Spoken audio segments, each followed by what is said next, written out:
Hello and welcome back to another episode of the Stickrock Golf Podcast. As always, I'm Jack and my co-host is Jake. It's been a week. We're back in the swing of things.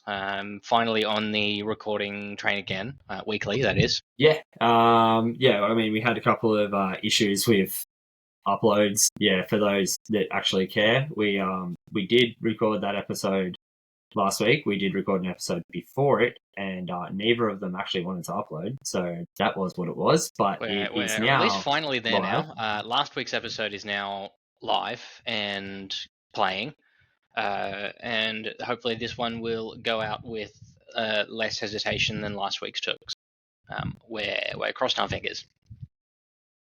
Yeah, exactly. But digress. We had quite a good week. Yeah, we've actually started to get back into the swing of things post all of the crazy that is the Christmas period in the first couple of weeks of the year. We've both had at least one round. You've played a couple of rounds. We've both been out to practice at least once to twice. I know I have. It's been a bit of a working time. Right. Yeah, we've been putting in some work, sorting some things out. I guess, did you do any practice before Sunday? Did. Now, I ended up going to the driving range Saturday morning again, so that was my second practice session of the week. Ended up, again, working mostly on my short game to start with, so I spent a fair bit of time on the grass range hitting to short chipping targets, working specifically on my alignment. As you will have heard from the last episode, there were significant alignment concerns in my game, which had crept in over the Christmas sort of break where I wasn't practicing or playing as much. That was causing me to... We definitely had alignment concerns. Yeah, considerably. It was causing me to stand really closed to the ball and my intended target, which was ending up in me either swinging on my target line with my body compensating and hitting really big pull hooks. So path closed, face closed to path, or very big push slices as I try and compensate for the way that I'm facing by swinging like more over the top with the same club face pointing the direction of my feet are. Now, that really did start to creep in both at the last couple of rounds that I had previous to that. So that'd be the McLean and McLeod rounds that are in the cards there. So the last two that you would have heard from us started to sort of figure it out within probably 10 to 15 shots of putting down some sticks and getting my alignment sorted. Things were starting to work again. Now, by that point in time, they certainly weren't amazing. I was still having some issues, still going back to the pretty closed setup. So there was still some interesting ones coming out of there occasionally, but for the most part, it was trending in the right direction. How did you practice before Sunday, Jake, in between our last recording session? No. Yeah. I know I've had this big plan of doing lots and lots of practice. I did say what I wanted to practice in the last episode, and I have now done some of that practice, but I hadn't before Sunday. Yeah, I don't know about you, but I think I've spent the last three weeks worth of practice and rounds feeling like my golf swing is not my own, like feeling really uncomfortable in the swing and not knowing where or why or what's happening, but sort of understanding that it is alignment concern once someone else has seen me swing and told me, hey, you are aimed in the wildly wrong direction to what you think you are.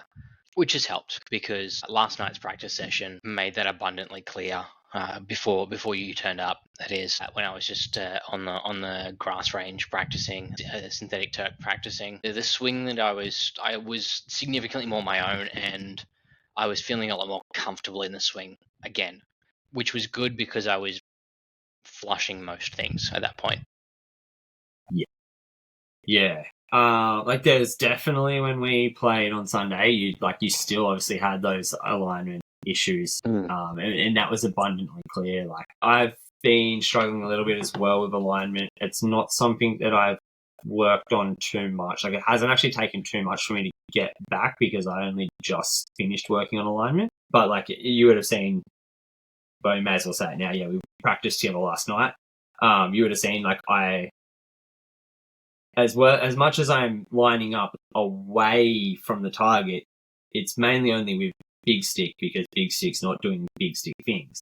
Yeah, it's an intentional alignment Yes. concern brought by the fact that your driver and your top end game at the moment really isn't up to the same standard it was like 6 months ago.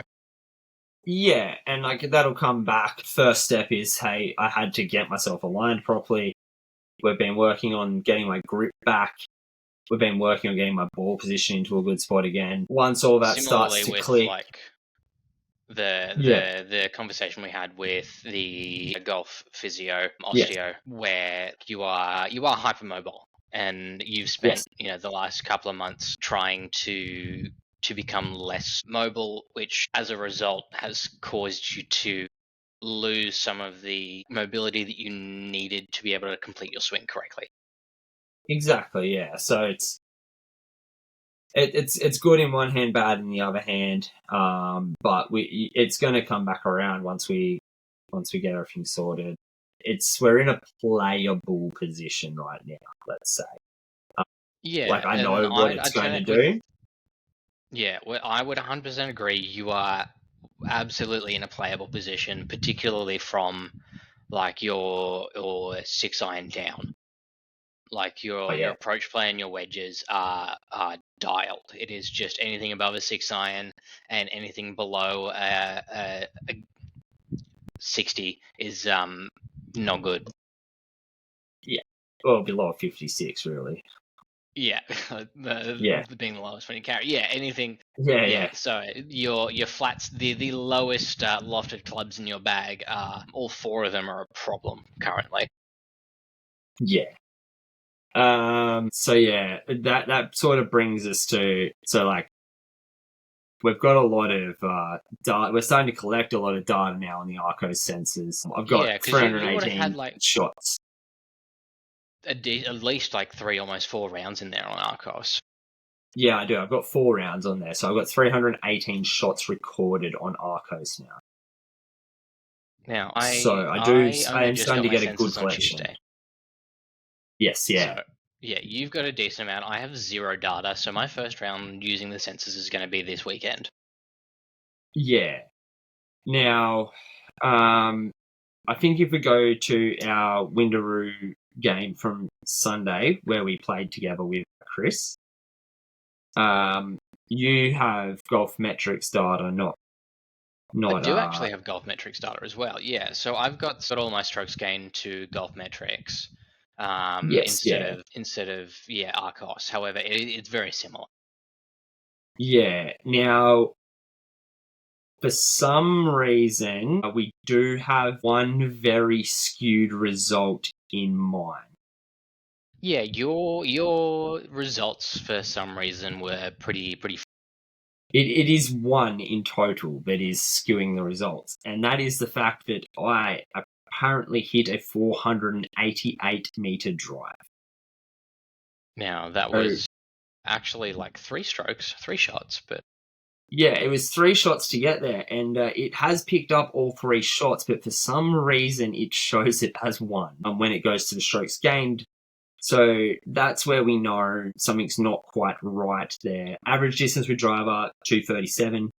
That's where I am, and that's about where the drive was that apparently went for 88. So we don't know what is actually going on with that. So it does actually skew my overall strokes gained and my driving strokes gained for that round. Essentially, I lost minus 1.7 strokes gained driving to a scratch handicap at Windaroo, which is not correct.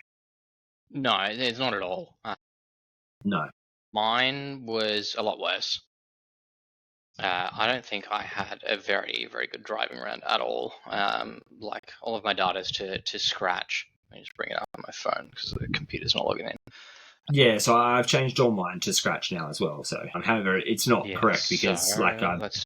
yeah, Yeah, it's all a bit funky. So looking at all of my skills yeah, on that one, so I was losing 2.5 strokes to scratch in driving, which by itself isn't bad. However, with the distance that both you and I hit the ball on average, like that's a below average performance. yes, And you'll agree, having seen my driver that that day, it's It's almost there. Now I hit 2, maybe 3 pretty poor drives, one of which went OB, got into a hazard, and then 4 others were massive slices. Yeah.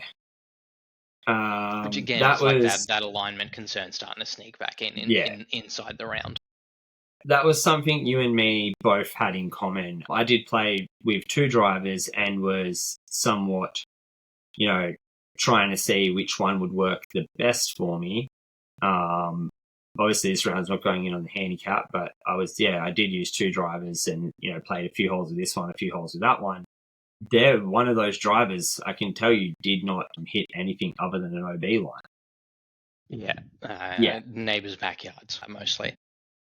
Yes, yeah. I believe the words were, "We just killed Frank and his wife Myrtle." Yeah, well, I also did the exact same thing a few holes later when I ended up slicing 2 balls that went about 230 meters straight, but also about 150 meters left. Yeah. Now, moving on from driver, my approach game was I was losing 1.4 shots to scratch, which is significantly better than where I was sitting. Golf Metrics has my approach play, which is anything from 91, it's in yards, but 91,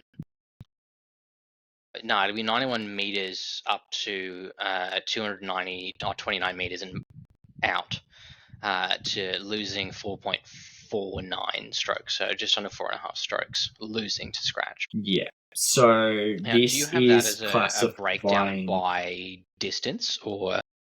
Yes. So 200 plus, I'm gaining 0.1 of a stroke. Yep. So mine is 229 meters, which is 250 yards, plus is 0.06. So I'm losing 0.06 shots from over 229 yards, or like meters out from the green. My next one comes in at 100. Sorry, yours is 199. Okay, this is pretty close. So it's 183 to 228. I'm losing 0.5 of a shot there. I'm gaining 0.4.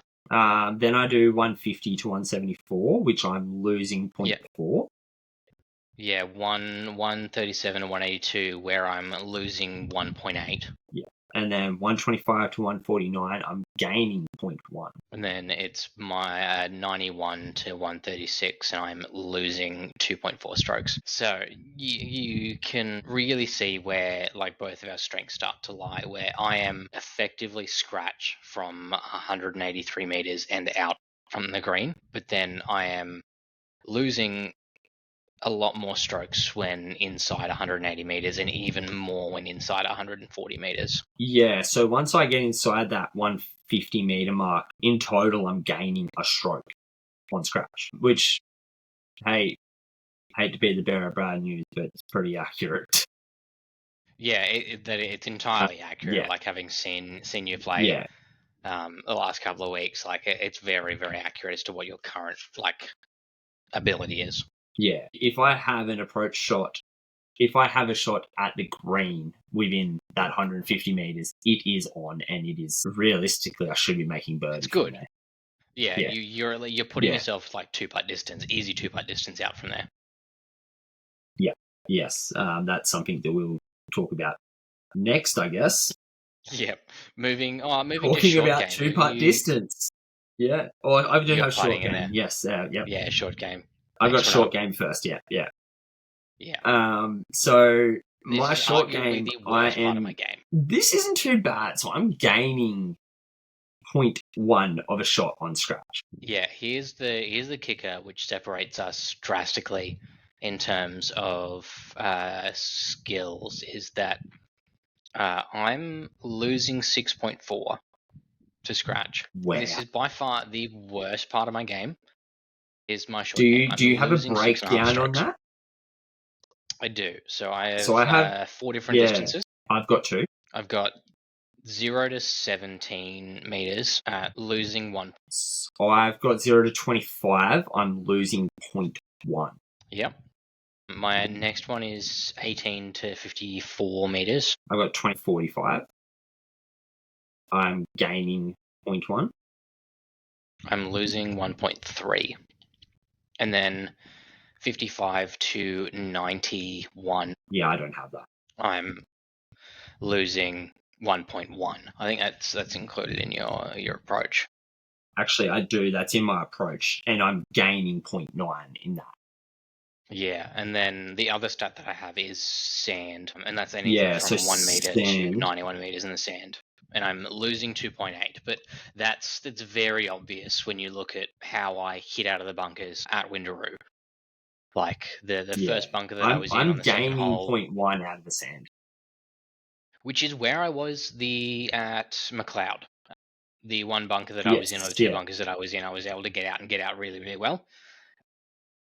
Windaroo kind of smacked me around a little because the first bunker I was in, second hole of the day, super, super fluffy, just dug underneath it, like wrong club choice because I'm taking a low bounce 60 as my normal, bunker club. It stayed in the bunker, hit it again, put it to like a 2-putt distance. And then the second bunker that I get in, effectively no sand. You'll attest to this because you were in the same bunker on the other side of that same green. Very similar lie. Yep. Yeah. Yep. No sand and rocks underneath. So I, thinking that it was going to be a lot softer than it was, moved to my 56, which is a 12-degree bounce 56, and it hit the bottom of the bunker and kicked back up, and I bladed the thing over the green. Yeah. As did you. Yeah. Didn't learn the lesson. So that's where the minus 2.8 strokes comes in out of the sand, because it wasn't good. It was just a really inconsistent. I was just lucky. Yeah, I was just lucky that the other 3 bunkers I put myself in, I got out of to tap in. Yeah. Pretty much. Yeah. Yeah. Yeah. And then so this brings me to putting. what is so that's what I was gonna say is what is my.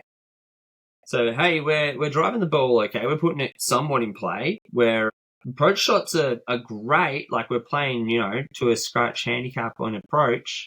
Short game's amazing when we are missing the green. So how did you shoot 91, Jake? Well, I'll tell you how. I'm losing 4 strokes to scratch on putting. Which is interesting because I Golf Metrics has got me losing 3.8. Yeah. So my strokes gained by distance putting, 0 to 0.9. Yeah, obviously 1 putting at that point, right? That's, well, at least if that's my second putt, it's going in. 1 to 1.9 is I'm losing 0.8. 2 to 2.9, I'm losing 2.1 strokes. Apparently 3 to 4.9, I'm gaining 0.4 of a stroke. Must be the Goldilocks number for me. 5 to 7.9, I'm losing a shot. And 12 to plus is losing 0.4. Yeah, so that resulted in, but that resulted for me in a 3-putt percentage of from 12 meters, 100%. From 5 meters, 50%. Yeah, good. I don't have that granular sort of data, but looking at my putting, from 0 to 6 feet, I'm losing 1.1 strokes, which is fair because I get a little steery inside 6 feet. From 7 to 11 feet, I'm only losing 0.1 strokes. So pretty well bang on scratch from 7 to 11 feet, which is pretty accurate. Like I was putting everything in that distance to tap in. 12 to 20 feet, I was losing 0.9 strokes. So still pretty close to scratch. And then 21 feet and out, I was losing 1.7 strokes. So lag putting was a bit of an issue, which is, I'd say, on the more unusual side for me. For the most part, I think my lag putting's really, really good, much better than what this says. And if I look at the overview of all of my skills, my lag putting is one of my better stats. Yeah. apart from that, this comes to what Jake said he was going to work on and what Jake has worked on. Jake said last week he was going to work on putting. Now, I did play another game after Windaroo, in which I had not worked on putting between the 2 rounds, and I was losing 4.6 strokes to scratch putting again. I then thought, hey, I wonder if, like, most 15 handicappers are losing 4.6 strokes to scratch putting. I'm still losing 2 strokes to a 15 handicap putting. I do gain 3 strokes to a 15 handicap in approach. However, losing 2 strokes to a 15 throwing handicap it all away once you are actually on the green. Yeah. Yes. Yeah. So that really stuffs me up pretty bad. Now, my driving was a negative 6.1, so losing 6 strokes to scratch, even though my average for the day was 237 as normal. Longest drive was 262. Pretty normal numbers for me. My average approach distance, 117 meters, so like I had good amount of club in for myself. I hit 9 out of 14 fairways. I hit quite a lot of greens. I hit 67% of greens. I did only make 1 up and down. And this is where the problem lies. 36 putts, 3 of which were 3. Yeah, not ideal. So I'm starting to get now where the Arcos app will actually tell me exactly what I really, really need to work on. And what that is penalties off the tee. Now, in my last 2 rounds, I've had about 4.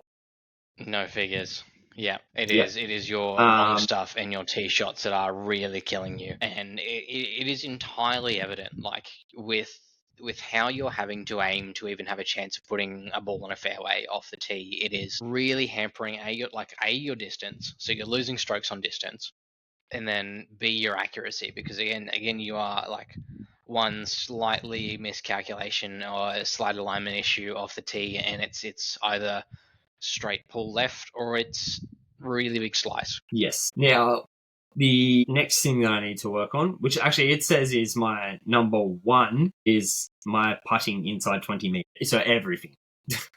Everything. Now, we did go out last night. We did practice together. Yeah, we did. Like, as I said, I got to the range a little bit earlier than Jake and or our other mate Tate did, and managed to get through a bucket of balls working on my alignment before Jake turned up. After which, he and I started playing around the putting green. Yes. Now, I worked on first my 4-foot, making sure my stroke is correct, start line's correct, everything's fine. I do have a little video of that. It will be up on Instagram, and that was good. We were doing well there. We then started to work on lag putting, and here is where our 3-putt head started to show itself again. This is the problem. It can be a let's call it a lag putt from 8 feet, because realistically at 8 feet, make percentage isn't that high. It's less than 50 from 8 feet for us. Yeah. From 8 feet, so I'm going to lag putt it for a 2-putt, right? And we're either putting it 6 feet past or leaving it 3 or 4 feet short. I don't like the 3 or 4 feet short because I never gave it a chance. However, I will take that over 6 feet past any day. At least my make rate from 3 feet is good. However, from 6 feet, much I'm having to become amazing. Yeah, I'm having to become amazing within 6 feet, because otherwise we're 3-putting. Yeah, it's also the same. We were chatting, and it was the same for like targets that were out, towards your 15, 20 foot range and further, where a lot of your putts were either, it was sort of one of 3. It was either getting within, a makeable second putt range, it was half the distance there, or it was 6 to 8 feet long. Or double the distance past. Really no in between. Yeah. It was like really no in between. It was either, that's in the hole first go, that's halfway, or that could be off the back of the green because you've hit it so hard. Yeah. I do feel like, though, after our time last night, like I'm probably 30% less likely to 3-putt. I'm going to put that out there. I mean, we hope. I don't think it was a we'll see great after... game, but yeah.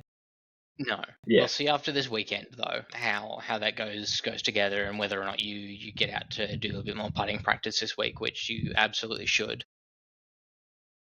I should be getting out tonight, but yeah. Yeah, work a little bit more on your speed control over your start line.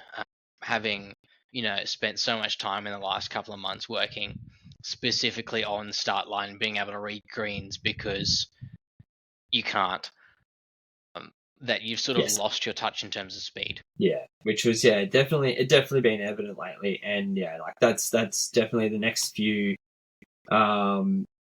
weeks worth of focus practice will have to be on speed control, and just giving myself putts that aren't makeable, that I have to be there to have a putt to make. Yeah, at least put yourself in a position that you are able to make the second, or at least give yourself the greatest chance that you're going to make the second putt. Yeah. Yeah. Which really is like anything from 6 feet to like 25 feet. Exactly, yeah. Apart from that, we did get a little bit of range time in. Yep. Wedges played around, hit some are balls. on fire for me. Yeah, like played around. Tate and I play both Titleist drivers. Tate always has like 3 different shafts in his bag. So we were just screwing around for a bit and swapping things around and seeing how everything went, just as just playing around as you do. And finding that none of us are at all fit for each other's clubs, which, shock horror, is true, because all of our clubs are relatively fit for us. Well, at least mine and Tate's are both custom fit for us. Yours is close enough. Mine's pretty close, yeah.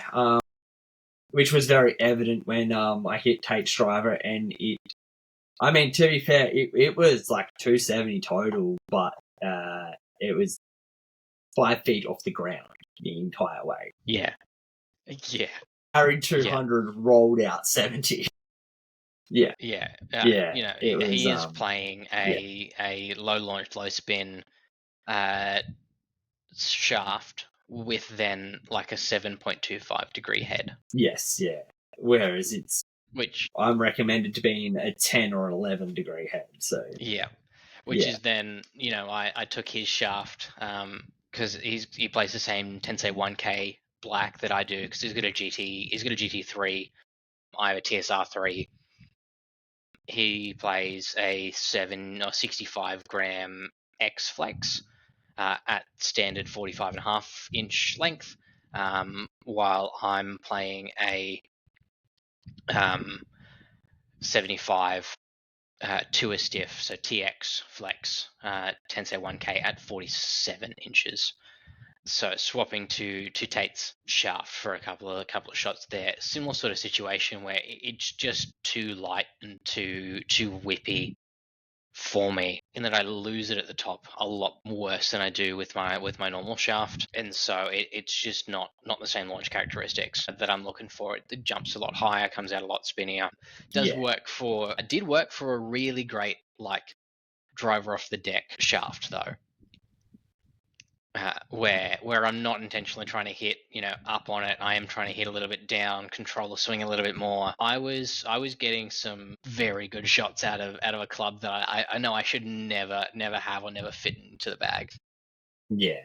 No, it was quite impressive. But apart from that, this weekend we're both playing. I'm playing at Burley, which is going to be awesome. Yeah. You're playing Caloundra, is that correct? I am, yep. So, I'll be at Caloundra, Jake will be at Burley. I'm probably planning on getting another practice session in before then, likely Saturday morning, once again, just to, again, drill in, my alignment and work on my wedges, because that's where things are falling apart the most, and see if I can capitalize that on Sunday. Yeah, I'm going to try to get a session in with the big stick. Main words being try. If not, I'm going to do a putting session straight after dinner. So that's that. But then we'll try and get a big stick session in as soon as we can as well to hopefully put that a little bit more in play. And I mean, my memory from Burley, it's not a lot of drivers, but it still needs to be something that's playable. Yeah, well, you've got to at least try and get your 3 and 5 wood into a more playable format. Yeah. But yeah, we'll see how everything goes. I think I'll commit myself before we record next to have had 3 putting sessions and 2 top end sessions, I should say.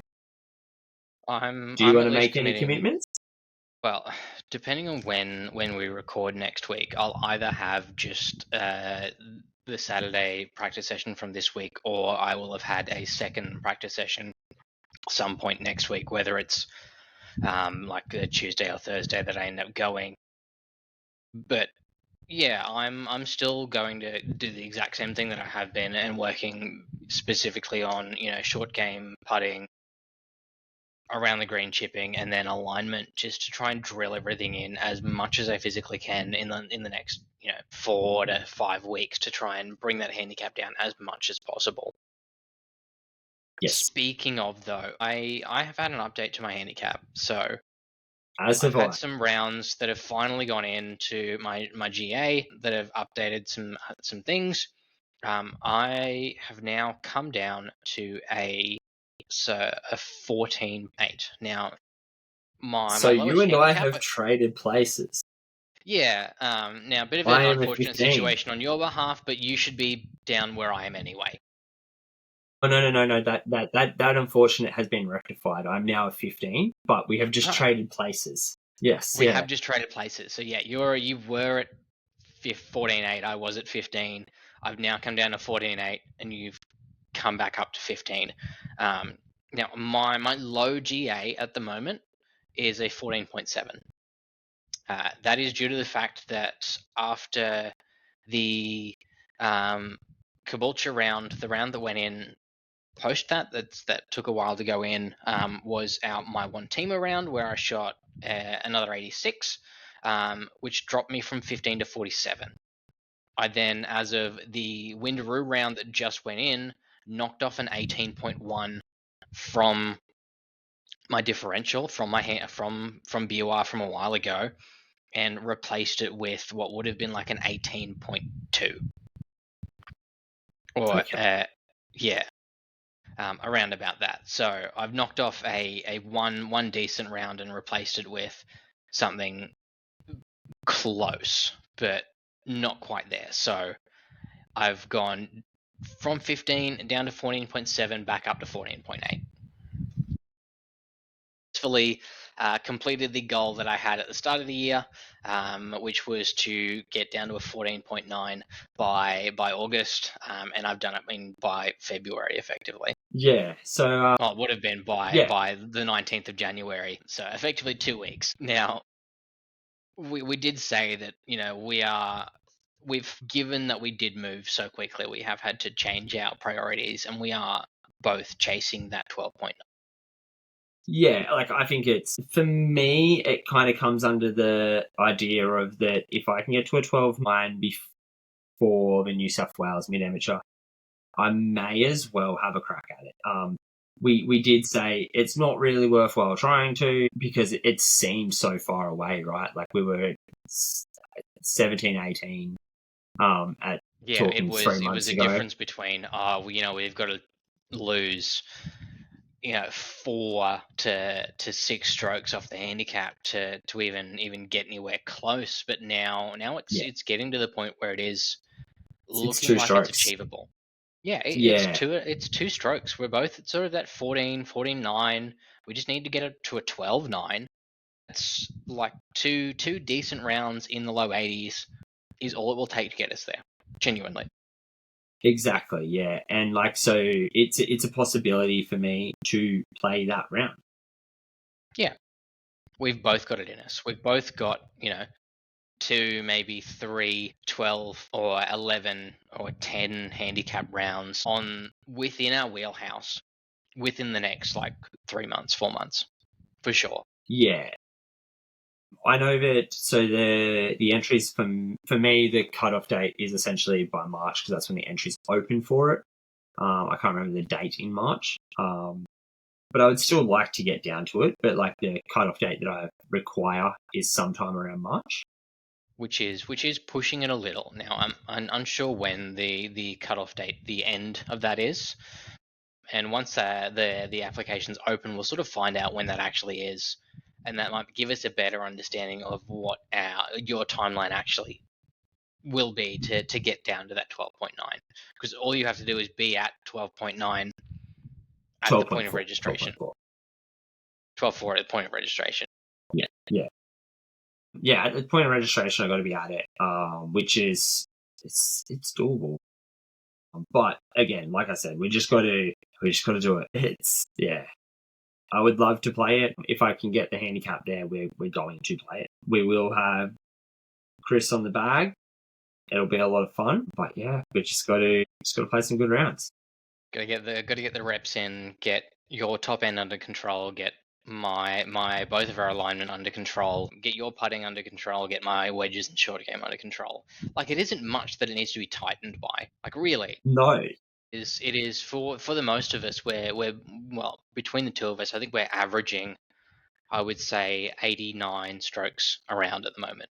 Now, we need to knock 4, maybe 5 off that to get down to that sort of 12 handicap average, which is entirely achievable, given, I would say, how much room we both have to improve in our respective categories. Looking at, my game at Windaroo, yes, I shot a 91, but there was one shot in a bunker that I didn't get out the first time. There was, I would say, 3 or 4 holes where I've gone to chip it and chipped it short and left myself another chip or a really long putt in. There was the par 5 third hole where I've chipped it short from 70 meters. I've into the bunker. I've then bladed out of the bunker over the green. I've then chipped it long of the green again because it jumped, and then I've 3-putt to get it. 3-putt to get it in. There's quite a number of strokes that are very easily removable from my card. And much the same with me. Like, I've got so many strokes there that are like, hey, I just hit this driver into Ethel's backyard. Yeah. 3 times. Yeah, and there was hole for you particularly, we're talking absolutely 3 or 4 holes there where it was driver that was either out of play because it was in the trees and you've had to hit a recovery shot out, or it was just out of bounds completely. Or I put it out of bounds and hit a provisional and put that on against the fence to almost be out of bounds as well. Yeah, so like, it's not going to take much. Like, given, we've got the luxury at the moment where we are able to find a lot of strokes quite easily. Not as much as what it was this time last year, given that we were both sort of off, 23, 24. Yes, yeah.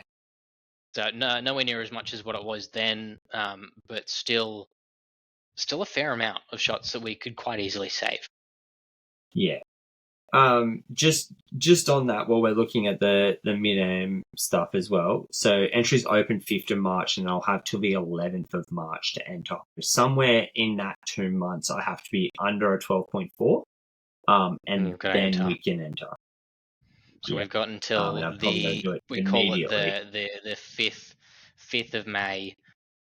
We'll call it Labor Day. You've got until Labor Day to get down to that 12.4 to be able to enter. Yes, it may be a tall ask. They are capping it at 220 players, so which means it could be full by the time we get to March or May, and you've gotten your handicap down to that point in time. Like, yes, you will have gotten down to the required handicap within the time frame, but you would have missed out on the mid-am, which, it's unfortunate, it sucks, but you've completed the goal we sort of set out to do, and then put yourself in a great position for the Queensland mid-am a couple of months later. Exactly, yeah. But yeah, apart from that, like, I was just before, while I was looking for that, I was looking at the net scores from from this year's New South Wales men's mid-am. It's yeah. What do you think first came in with? A gross or net? We're talking net, right? Net, yeah. Let's say net 67. Oh, it's just plus or minus. Oh, that's minus strokes. 5. Yeah. Yeah. Okay. So Is it single day 11 or multi-day under. event? 11 under. It's So 4 it's day. like 4 day. Yeah.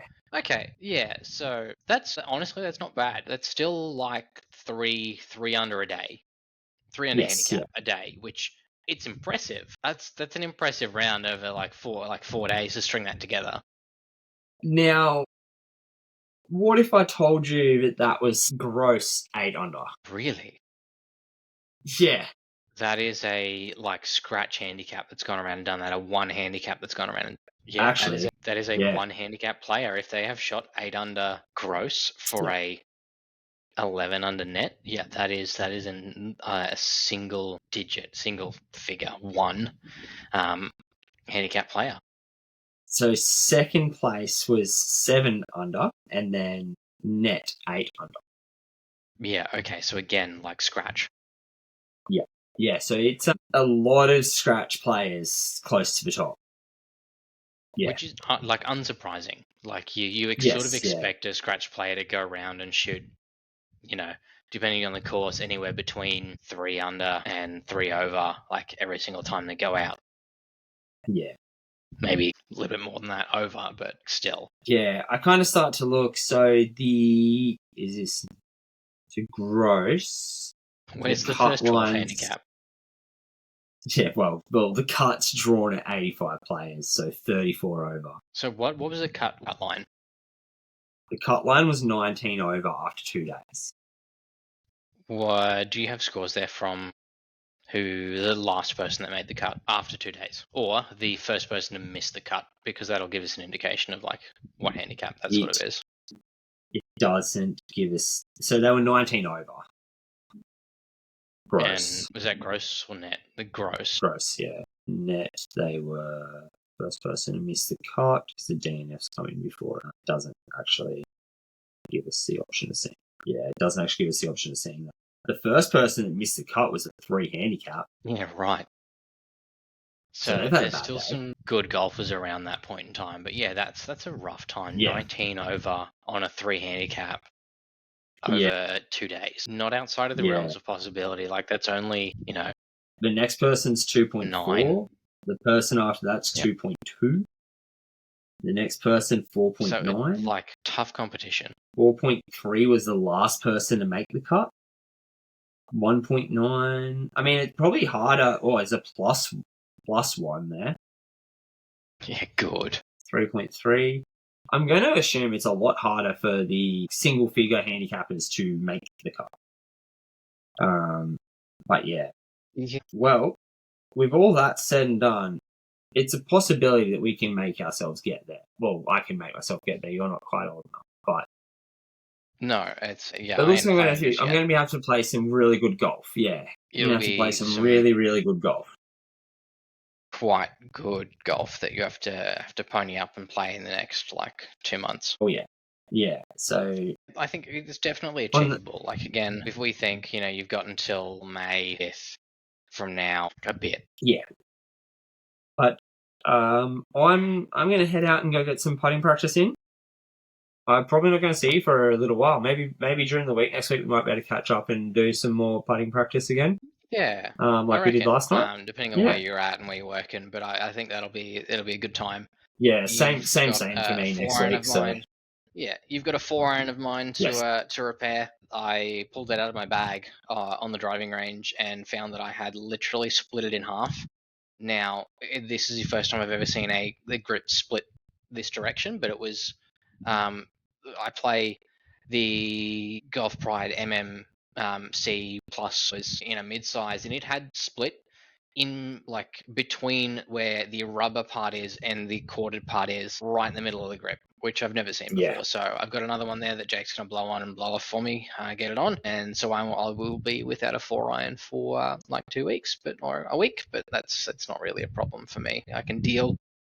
without a 4-iron. I've got a 2-iron that I can throw in there in place if I really wanted to and just hit one soft. Yeah, we'll get him back to you as quickly as we can. But for now, like I said, it's time for me to go putt. Essentially, get some practice in. It's time for me to go sort out what I'm eating for dinner. Anyway, that has been us for this week. As always, I've been Jack. You can find me at Bread Golf on Instagram, and my co-host, as always, is Jake. You can find him at 9Y5 Golf on Instagram, and then you can find us both at the Stickrock Golf Podcast on Insta. Thanks for listening. We will see you guys next week.